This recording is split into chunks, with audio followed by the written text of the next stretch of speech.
Bringing that good music. Yahweh International. New Foundation Production presents. Just a little food for thought, baby. Just a little food for thought, baby. Come on. Just a little food for thought, just a little food for thought.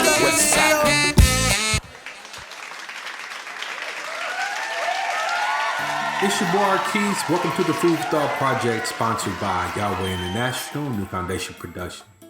Man, I just want to be a blessing today. I've got a lot of people asking me to talk more about the music industry and just how to better navigate this social media era that's going on in the music industry. First of all, let me just say this. Let me just take everybody, let me just talk about the current environment around music. So I have a friend that is a well-known music producer, and I'm not gonna out him and give him his name. If you know me, it could be anybody. So he was up at this major radio station recently, and him and two or three other producers was sitting in a room with the executives.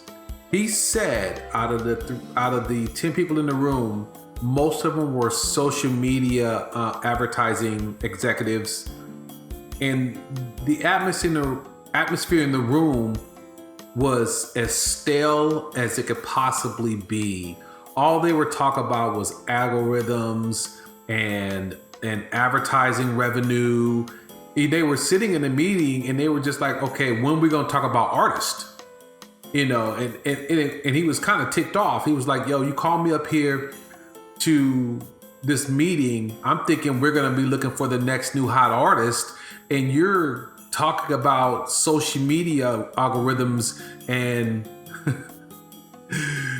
advertising revenue and how to increase that and how the producers play a role in that. And from that meeting, what he took from that is they basically were trying to tell them how to search for artists, and that talent wasn't the thing no more. Like it's not about that. You know, you need to be looking at what they're pulling in as far as views, yada yada, their tweets, their accounts, you know, talking to these dudes like they brand new to the game. You feel me?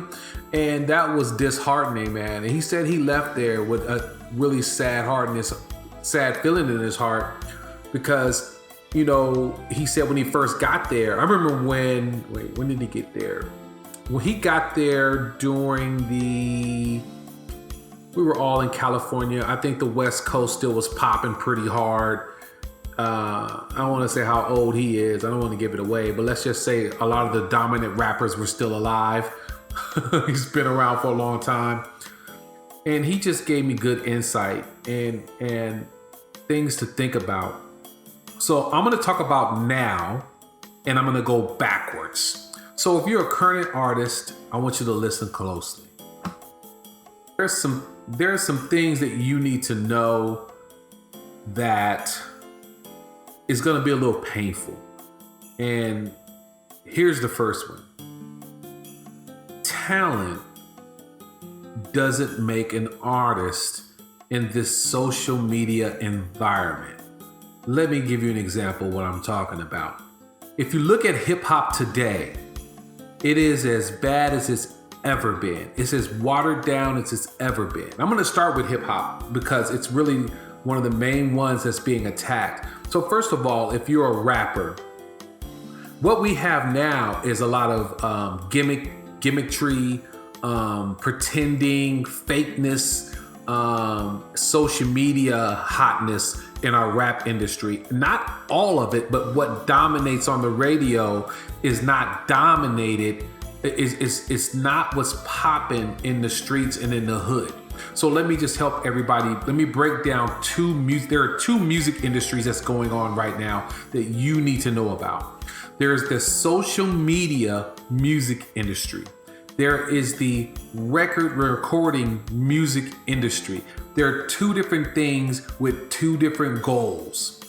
The traditional music industry, which is the recording industry, their goal is to find, and the people have their own issues with that side of it, and I don't want to get too deep into that. But for the foremost, most of these people come from music, a good chunk of them.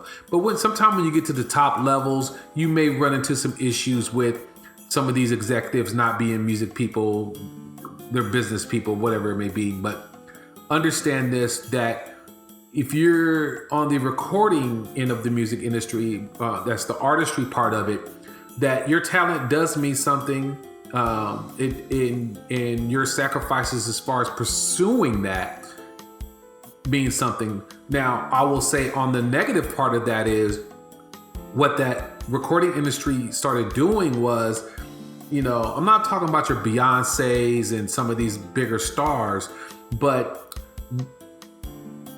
I want you to understand how we got where we got with the recording industry. And so let me just back up. I'm gonna back really far up and bring everybody along and get you current. New artists, listen up. Old artists already know this. So back in the day when I started, there were no samplers, okay? And there were no drum machines, okay? So what did that mean for you as an artist? That means if you didn't take band or you couldn't play by ear, you're gonna have a problem. So when I grew up, my early memories of music was all my mom's music, like your Marvin Gaye and your soul music. And then you had to watch these guys really sing, like they could sing. And most of the time, these guys could also play instruments like your Kool and the Gang, your Confunction. Artists had multiple talents. So of course, artists cost more. Those early days of music were the most lucrative days for artists if their record deals were good. There were a lot of bad record deals at the time. But if their record deals were good, there was no iTunes and no streaming. So if your album was $15 and you sold 15 million albums, do the math. Which is why some of these guys are still filthy rich. They lived in an era where you got all the bang for your bucks if your royalties was right and your contract was right. So back then, in the early days of my music career, I had to learn how to play. I took up drums because I like drums. That was my thing. A lot of my friends took up sax. We just had a lot of friends who easily played instruments and took it through band through elementary, junior high, and high school. From that, what we found is you had to make a band.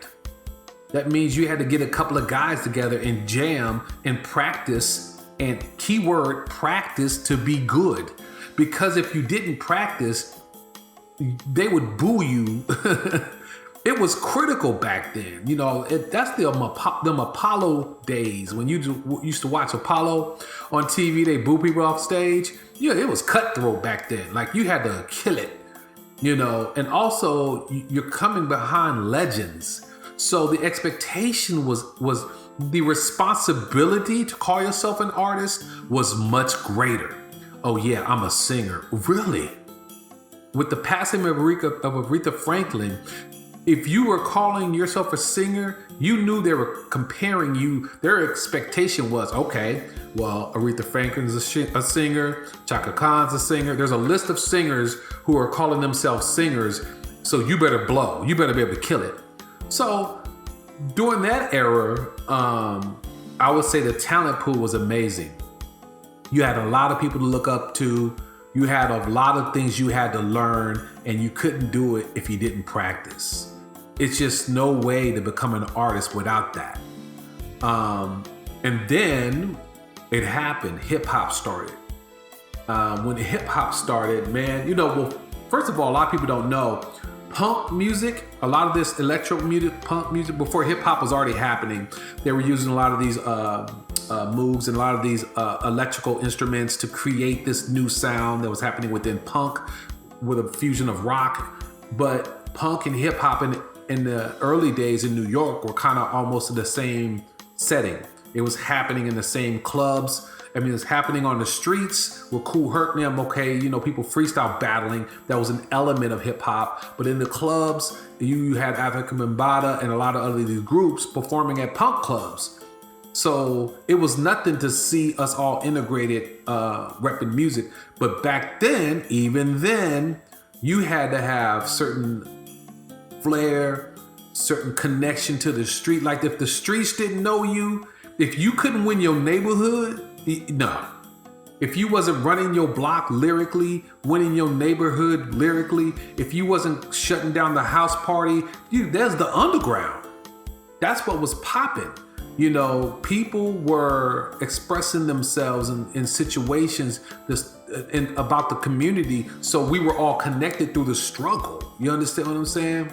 So it didn't matter where you are on this planet. When you heard hip hop, you were connected. If you were in the struggle, you knew it was real because you were living that struggle. You understand what I'm saying? So it's something that in the early days, if you wanted to be a rapper, you had to be lyrically tight, especially when your Rakim hit the scene. Before Rakim, the party rock stuff was popping off. You had Run DMC, you had a whole lot of cats who lyrically, you know, they were doing their thing, you know, and there was a style of hip hop that was going on, but you still had to rock the mic. You had to do it. You had to own them streets, own them blocks. You had to be, you had to have a reputation or you wasn't getting known, man. You had to earn it. Rakim came on the scene, changed everything lyrically. Lyrically now, you had to be hot fire lyrically, bro. Just understand from an MC's perspective in hip hop. Listen, new people, from an MC of our perspective, take basketball. If you claim to be a basketball player, like you're good, like you can go to the NBA, do you understand the people that you are at least trying to put yourself in the realm of the Michael Jordans, the Magic Johnson? Do you understand what I'm saying? Well, hip hop is the same way. Music in general is the same way. It's the people that paved the way for you to even say that. So lyrically, if you're an MC, there's this responsibility that had to happen, okay? Even through the gangster rap period, living in the West Coast, I wasn't a gangster rapper, but my path was different. I was trying to bring healing and hope and speaking to a lot of the negativity and trying to bring people out of it. But one thing people were like, well, gangster rap this and gangster rap that. I'm saying at least that was true. This is the environment that was going on in California at the time with the gangs, the highest murder rate in some of the areas I lived in, East Palo Alto, Richmond, Oakland. I mean, the inner city was struggling. We were killing each other. You know what I'm saying? Just the anger was boiling over. Gangster rap was a truth that needed to be spoken. And did it cause people to want to act hard? Like of course it did, because hip hop influences. So whatever the trend is, people do it because they're followers. They're not leaders. You know what I'm saying? In the early days, it's the same way. If somebody wore their hair a certain way, if this type of braid was in, if this was in, people did the fashions. It's just part of it, right? So I'm just not knocking it on that level. Just I see how it influences culture, the hip hop culture. From being B-boy, like KRS-One says, there's 5 elements. You know, knowing them 5 elements is an important thing because it helps guide you in the journey. So here's when things started changing. In the early days of hip hop, they would mix your early drum machines. I think what did I have? Sequential circuit. There were some early drum machines early back in the day, and sampler. I had a Mirage sampler, and what we would do is sample beats. You know, you guys all know this part of it, you know, with the sampling. When sampling came in, listen to this next part. It made us more creative, but a little lazy. Because now the things you want, you can just sample them. You don't have to hire nobody to play them. The creativity went way up because now you can sample these. Listen to me. If you can now sample these jazz chords or riffs or breaks that you couldn't play, it was outside of your realm. They're sampling legends.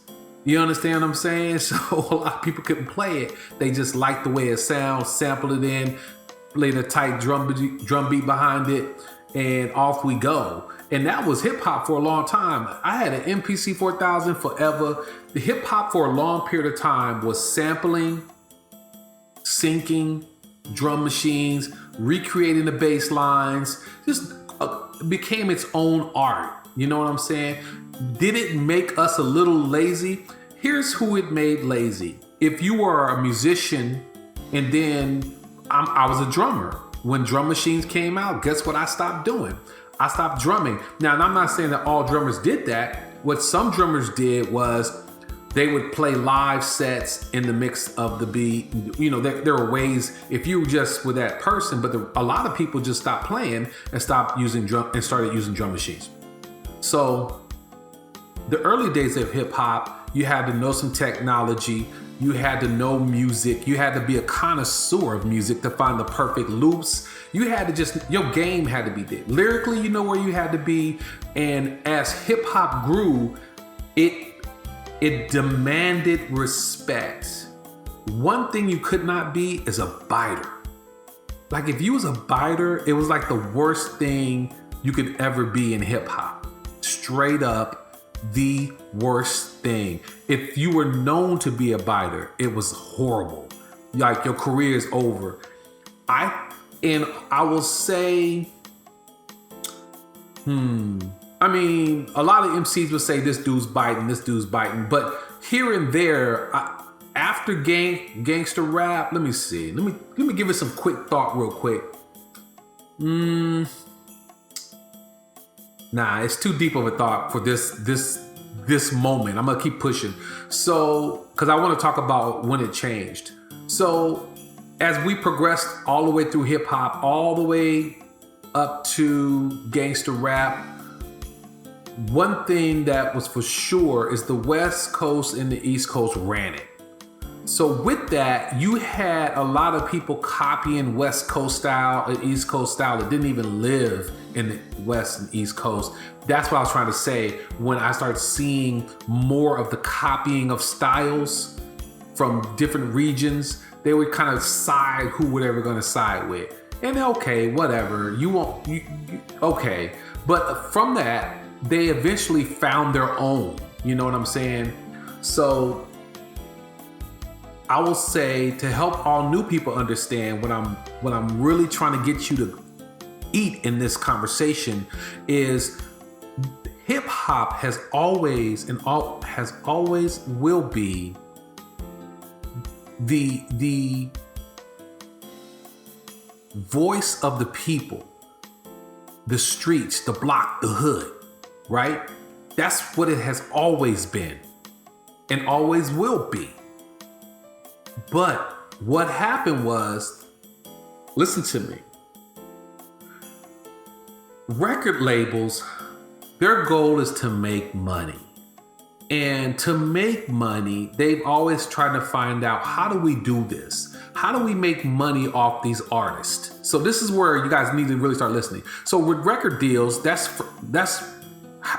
make money number one. They're gonna offer you a record deal, give you an advance. Oh, they gave me $100,000, $500,000. What you should be doing is paying back your budget with that, paying back any outstanding dues with that. But a lot of dummies spend it up like they filthy rich. It's called an advance. That means you still owe it. It's still outstanding. Oh my goodness. I can't believe to this day, people still don't get it. So what happens from there is you locked into a certain amount of money that you need. Look, you should be asking for exactly what you need to pay back all your debt. You need to be as close to zero as possible so income comes in. But they'll give you this advance so you can do whatever. So now they have 60% of your royalties, 75% of your royalties. So basically they're making all the money. Another thing that happens, listen to me people, is if you are only writing lyrics and not producing, you're not gonna make a lot of money. The people that get paid first are the songwriters, the producers, and the engineers. The producers are gonna get paid whatever their amount is because they gotta produce the music. No lyrics might even exist yet. And the engineers gotta get paid for doing all the technical work. Then you got your songwriters. A lot of times they'll try to bring in their own songwriters for the first album. You know, they may let you write a song here. They're trying to keep as much money in-house as possible and keep your revenue down. You understand what I'm saying? Listen to me. Their goal is to make money. It's a partner. Yeah, it is a partnership, but is the partnership fair? And that will be determined based off of what you negotiate. So if you desperate and you thirsty, you'll take a bad 5-year deal and get stuck with one album because you were so thirsty to get that $100,000, that $500,000 that you didn't realize you got crapped on. You know what I'm saying? So you need to pay attention what I'm telling you right now. I haven't even got to the social media part yet.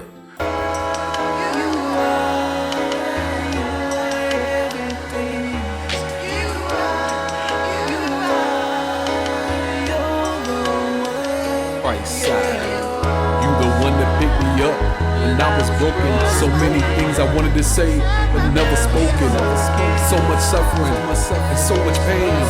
And every day I felt like I was going insane. And running away is the only way I knew to cope. You found me in the hood, living with no hope. A young thug with nothing to lose. So you took my hand, you said you need to choose. You are the one that took away my pain.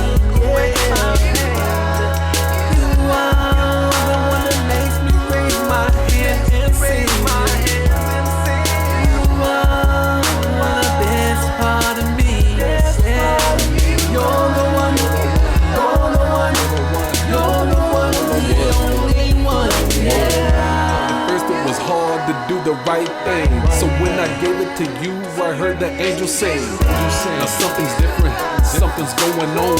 It's when I try to rap, I'm singing a new song. I couldn't rap about those same old silly things.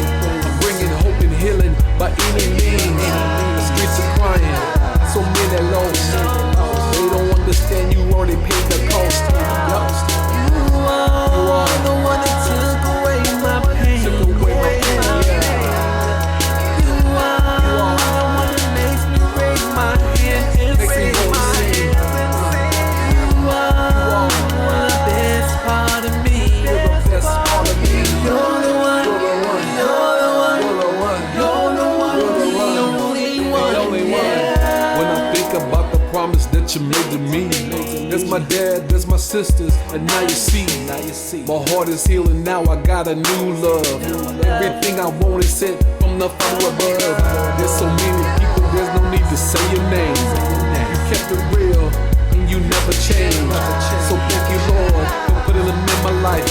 Right side, y'all, so now I'm living it right.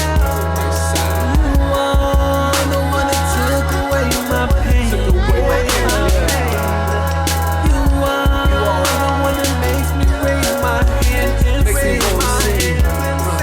You are the best part of me. You're the one, you're the one, you're the one, you're the one, the only one. You're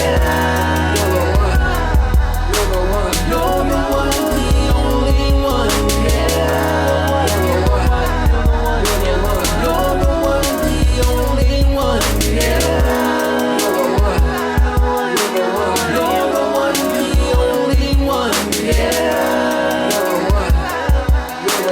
You're the one, the only one.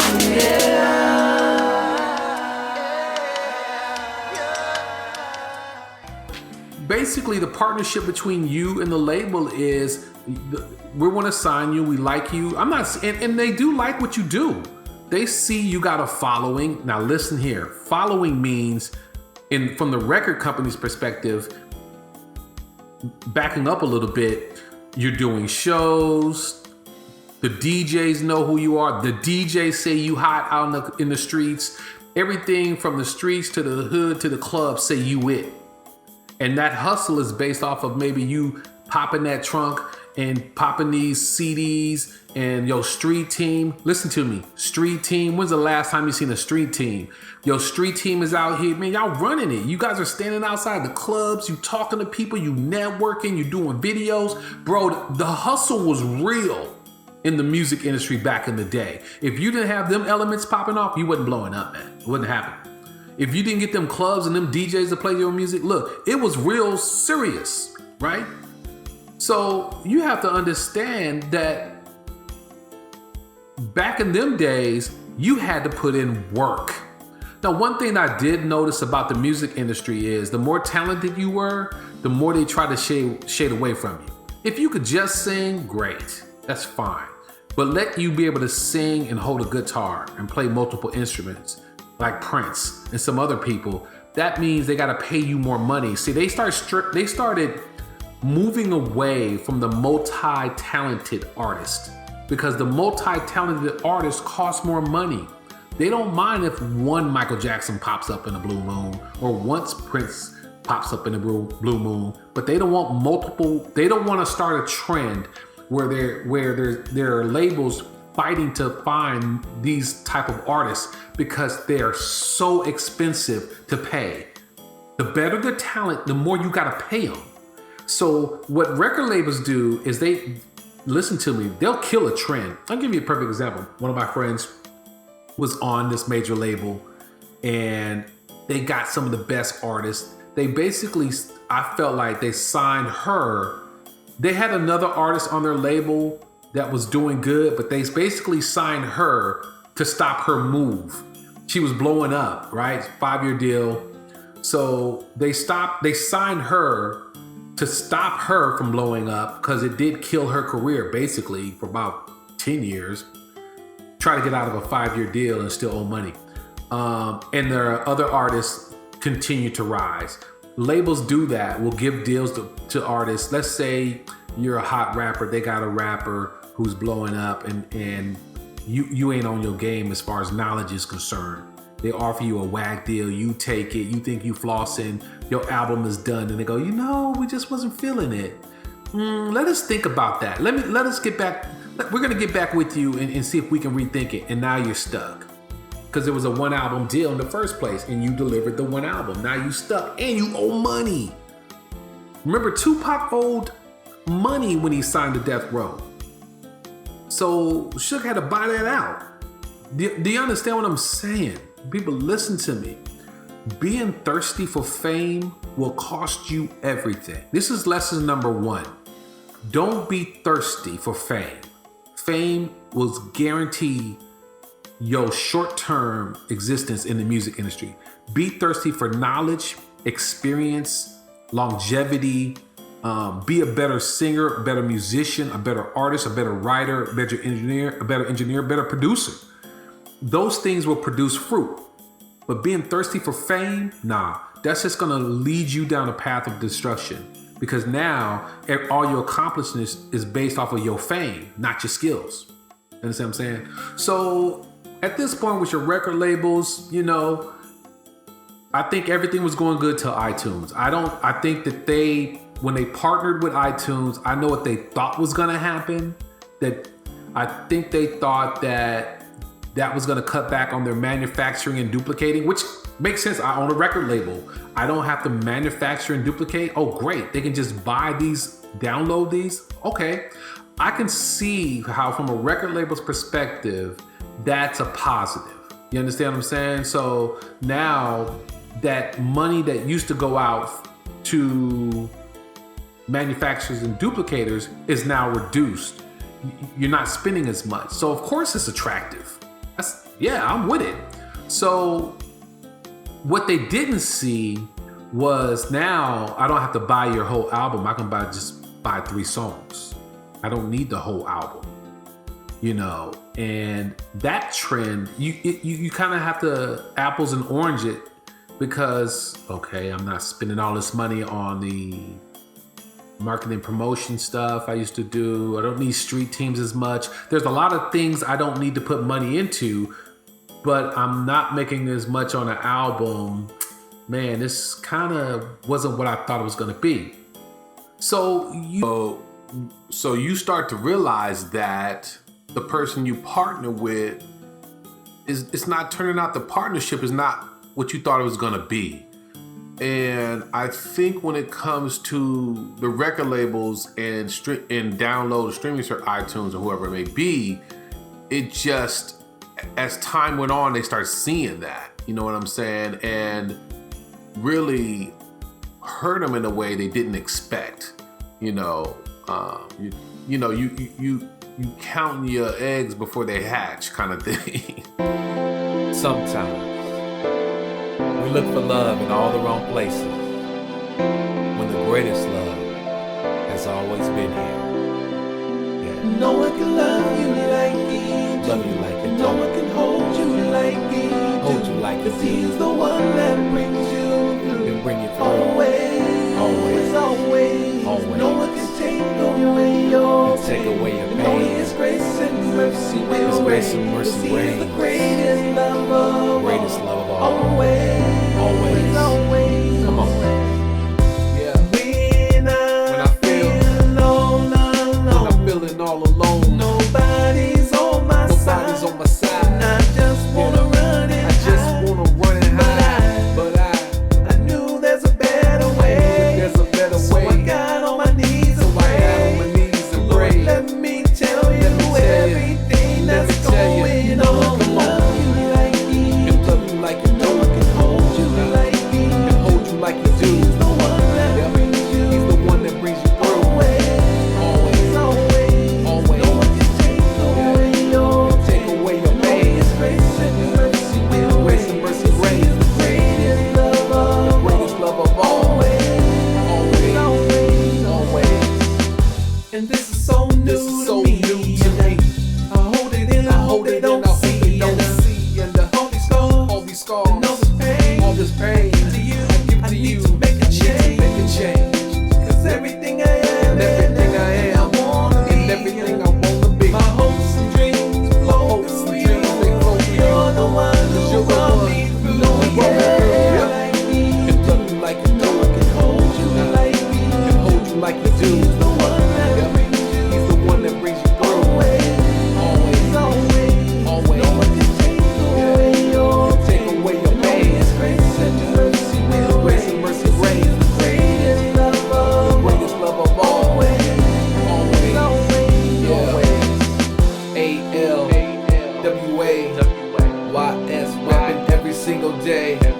Don't hold it inside, don't keep it in. Cause he's the father, yep, and he's my best friend. So every scar I got, and every tear I cried, he paid the cost, y'all. And now I know why. Because he loves me and want me to have the best. And so I give it to you, and with my mouth confess.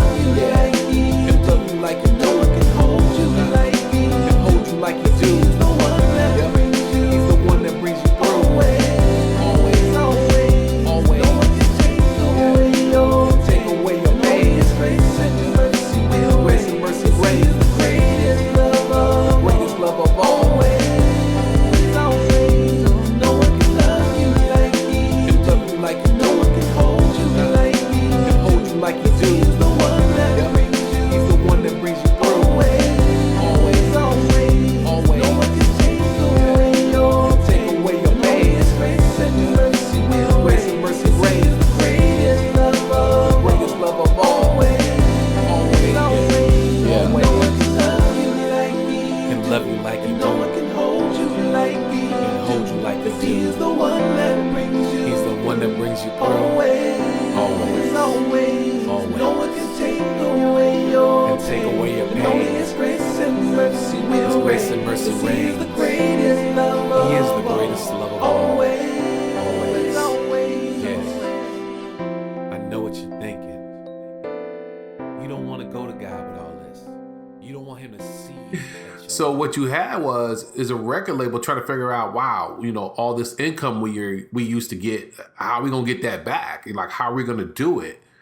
So what the record label did was basically start changing their record deals, giving these 360 deals where they get a percentage of your touring money. I mean, any way to get back in your pocket as the artist, that is and still is the goal of how do we recruit money.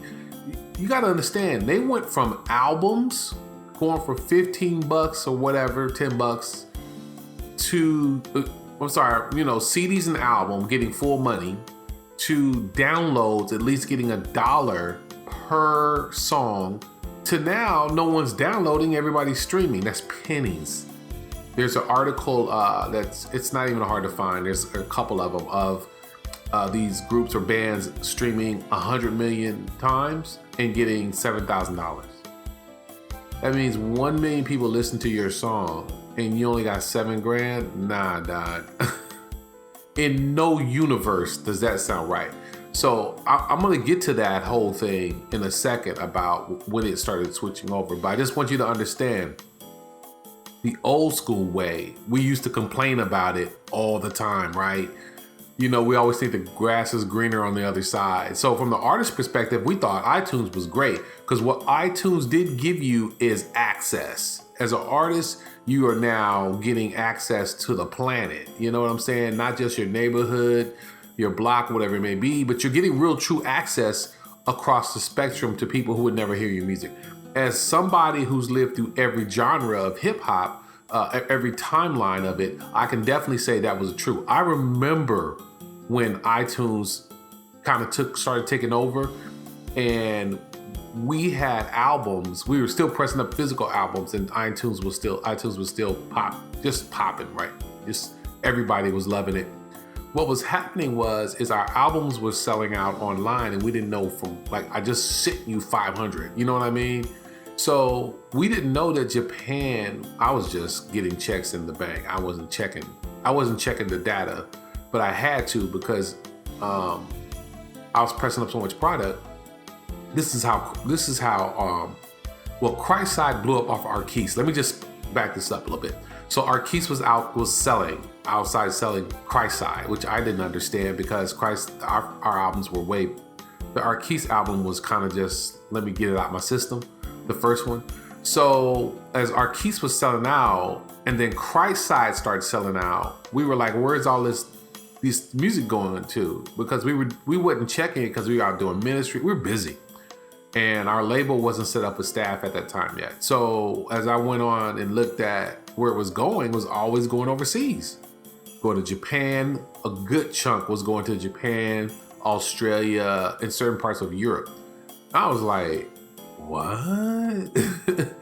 These are areas that we were not selling before iTunes because we didn't have record deals for distribution. Like, you know, our deals were all consignment-based deals, which are great. We were getting all the money. I wasn't a fan of record deals anyway. We turned down 3 in the last 2 years prior to that. So iTunes, before streaming, really gave us a great branch out, okay? So it's still in the era of record labels. It's just things have changed at that point, right? So people really started embracing iTunes. You got your iPhones coming out. Phones were changing. Not social media yet, but how we access music was changing via whatever the app was. But it still was all about were you popping in the hood, were you popping in the clubs, were the DJs playing you. That's still the era, you know, and that's still dictated if you was going to get played or not. Now, for the artist perspective, we were waiting for a couple of, I'm going to say a good minute, because now we have downloads and we have CD sales, you know, which is really, we like, well, to the labels, we were like, well, what do we need you for? Look, I lived in the Bay Area, right? And it's almost the same thing Hammer told the labels. You know, MC Hammer at the time, before y'all really knew, he was blowing up. And when he blew up, he basically told the record labels, what do I need you for? I'm selling 500,000 copies and I'm getting all the money. You know, so that's when them labels have to get off the money, because if you are selling so much product in your like your E40s, your Hammers, and people like that, or whoever was popping in your city, to the point where you hit that magic number and you don't need a label, they gotta kind of buy you out a little bit. They gotta say, look, we're gonna give you this much money for you to be a part of the team. So everything was good at that point. Then what you had was, there was this period of, mad money coming in, man. When Christian rappers would start, look, we reinvested all of our money. We bought our own studio. We had 2 or 3 different studios off the money that we was making from ministry, and a lot of that money, from a good chunk of that ministry money, was going back into the community. You know, we had facilities we were blessing on a regular, you know, buying clothes and whatever we were doing at the time. So, you know, as time went on, these various apps came out, Google Play, everything's still good. But what I noticed was when the streaming started, it didn't bother me at first because it hadn't really caught on. People wanted the music. But what ended up happening is this is when everything started changing. The labels and look, if you believe that the streaming services and the labels are not cahooting together, you are deeply mistaken. You have to understand the goal is how do we get the control back? That's the label's perspective. Always has been, always will be. How do we control this? How do we get the control back where we run things, right? So versus the artist having all the power. And we had a lot of the power for a long period of time because we didn't need distribution deals. You know, you had CD Baby coming around, you had TuneCore coming around. Man, yo, like they're middlemen, but we kind of, their terms are reasonable.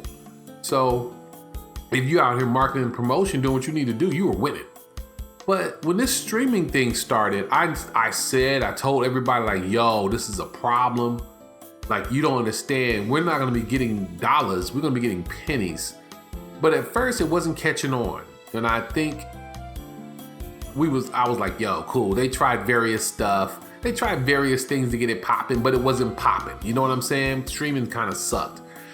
So what they did was they start coming up with these packages, unlimited packages. If you buy this, per month, if you pay this, you can stream whatever, right?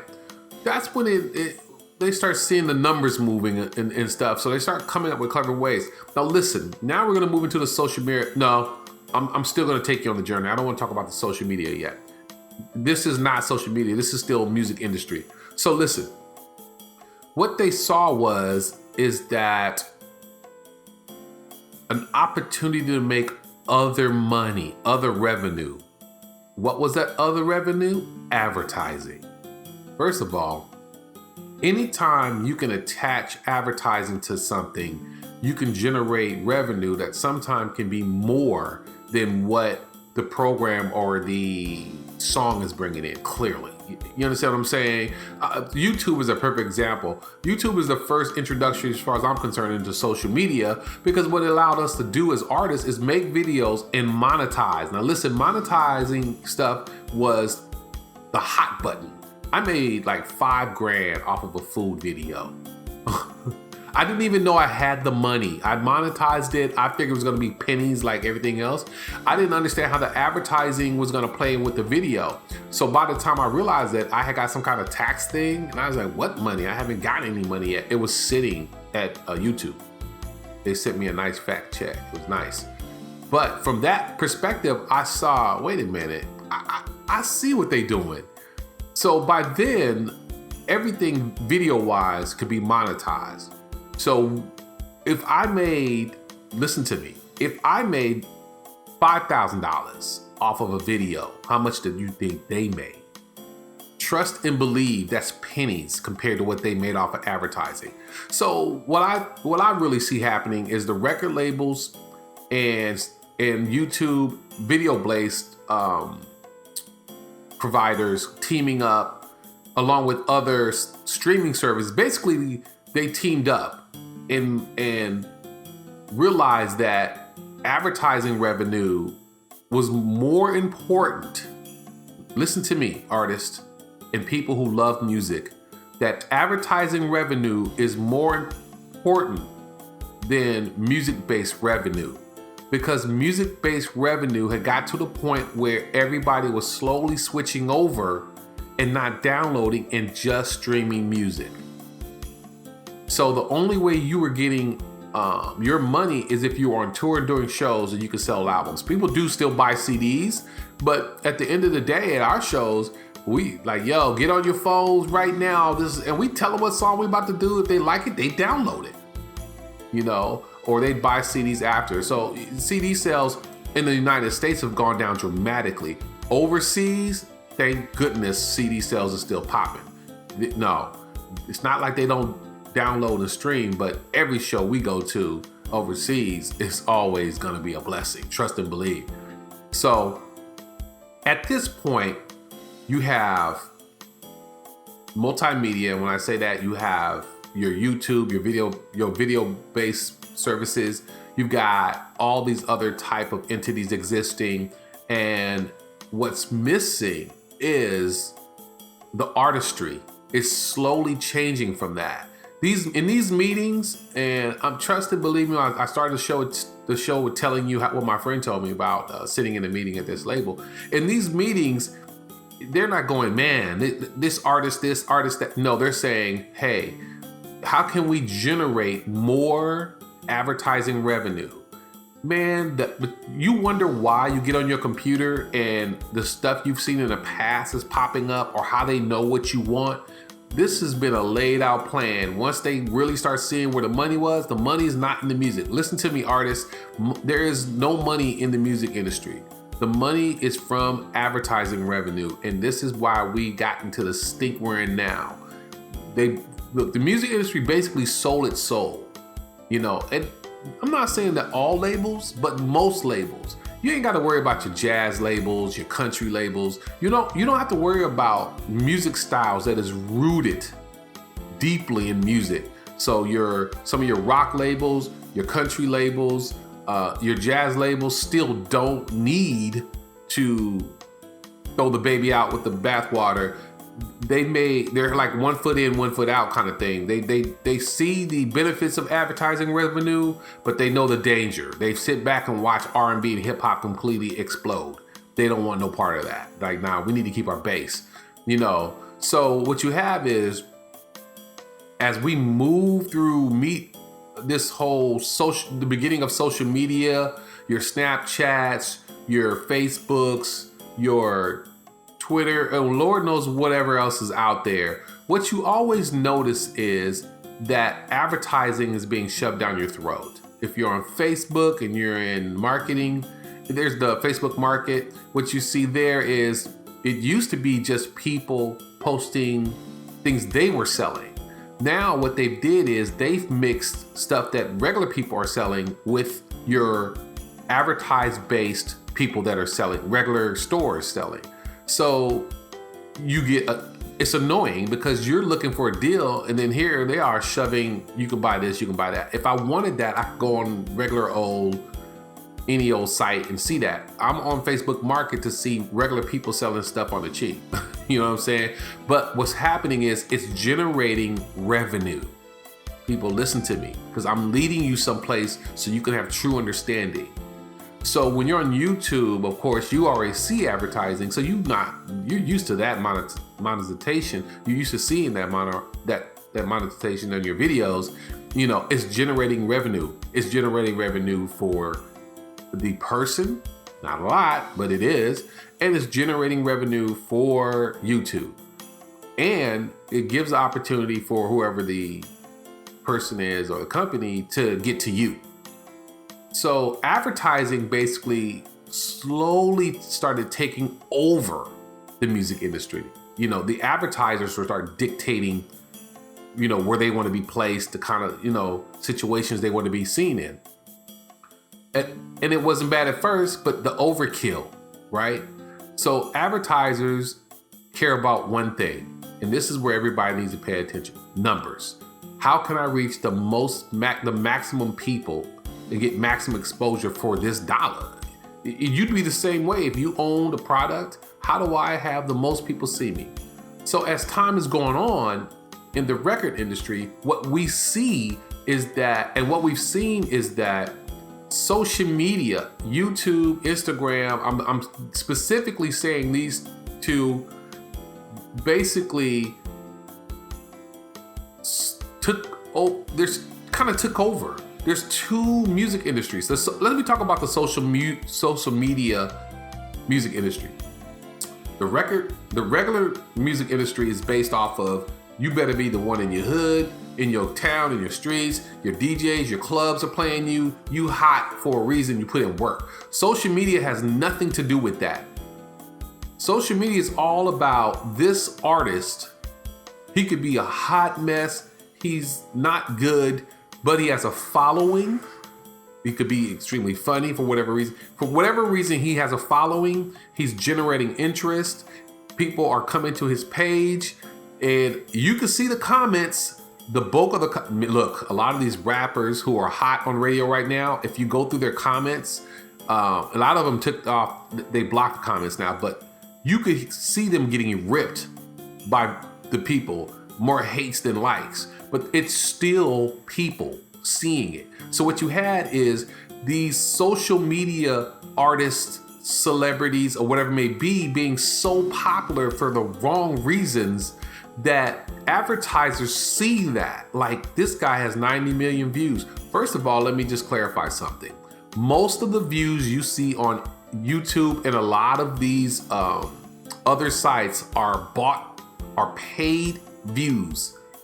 But advertisers were so dumb or so didn't care that they were using bots to fire up their views, that what social media did is create fake artists, fake hotness, fake everything. It's fake food.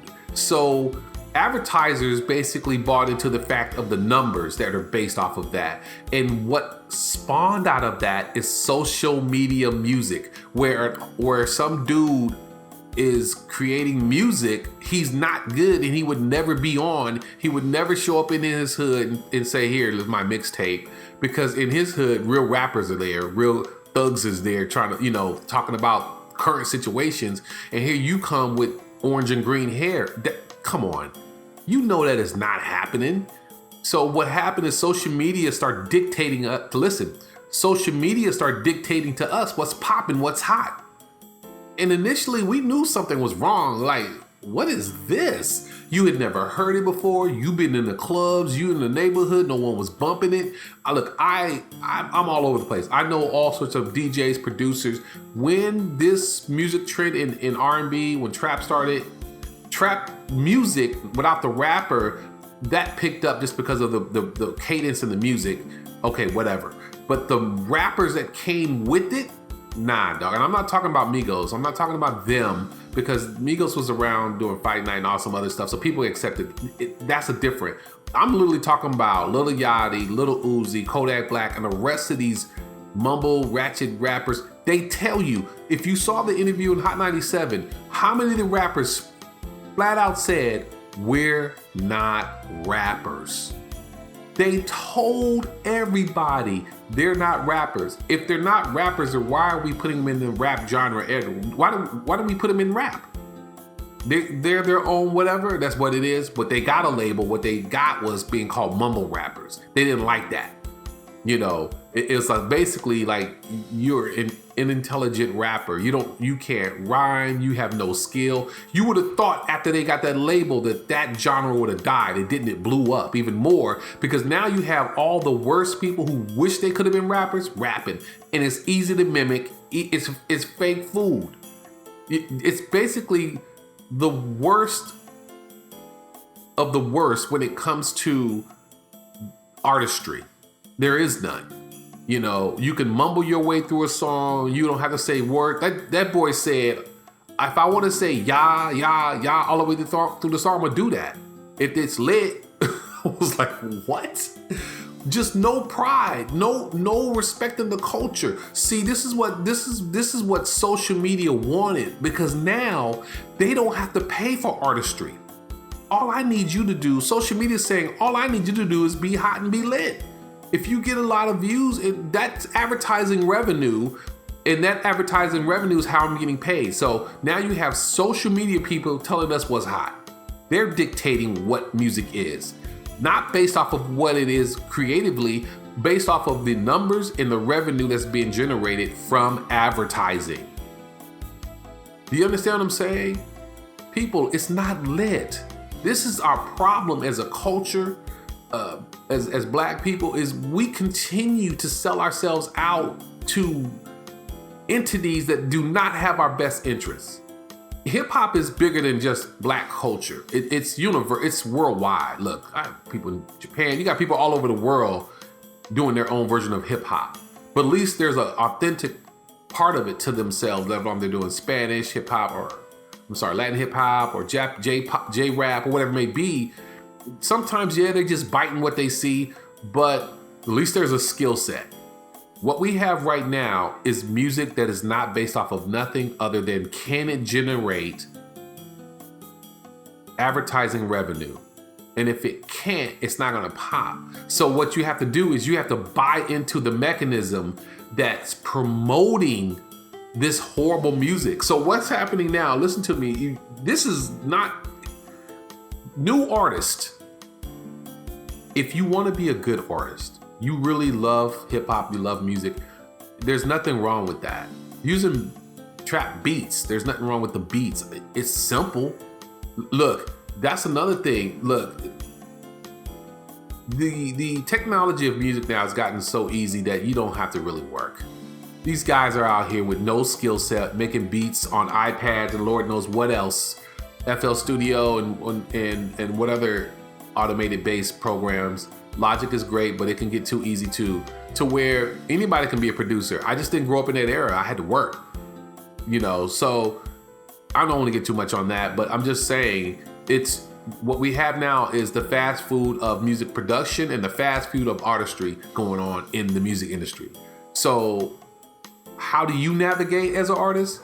Basically, if you are not putting your own dollars into the advertising and promotion of your own money, there are all these companies that I will get you these views. It don't matter how good you are, you need the views. You need to generate views on YouTube and every other platform, because if you're not, they can't generate advertising revenue. And if they can't generate advertising revenue, what good are you? So you're feeding the beast. And now what you have is real record labels are advertising-based record labels. They know they're not gonna make money off of you as an artist, but they're gonna make a gang of money off that advertising and the partnerships with various other entities to monetize or advertise products with your music. So they're gonna get a percentage from whatever the streaming services. It's not in your favor. Being independent is in your favor. Finding ways to generate income where you get it all is in your favor. But know and believe that streaming has completely killed income for the artist. You're getting pennies now, and there's no way around it, okay? So you have to understand when it comes to social media and this social media music atmosphere we got going on, the goal is not to elevate music. It has nothing to do with music. It's all about advertising revenue, getting into the consumer's pocket. So social media music is basically fake music. You got a whole industry of advertising telling us what music and hip hop is supposed to be. You've got horribleness going on. We let outsiders come in and dictate what hip hop is to us. That's crazy. That's like golfers telling football players what football is. It makes no sense. So what I want you to take from today's show, like we can keep talking all day about this, man. We don't got time. But what I want you to take from this show is be a better musician, producer, artist. Don't be a social media artist. Be authentic. It's your boy Keith, man. I hope you got something from this, man. I've really been trying to bless people with knowledge, and I thank Yahweh International, New Foundation Productions for the opportunity. It's your boy Keith. We out.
sacrifice you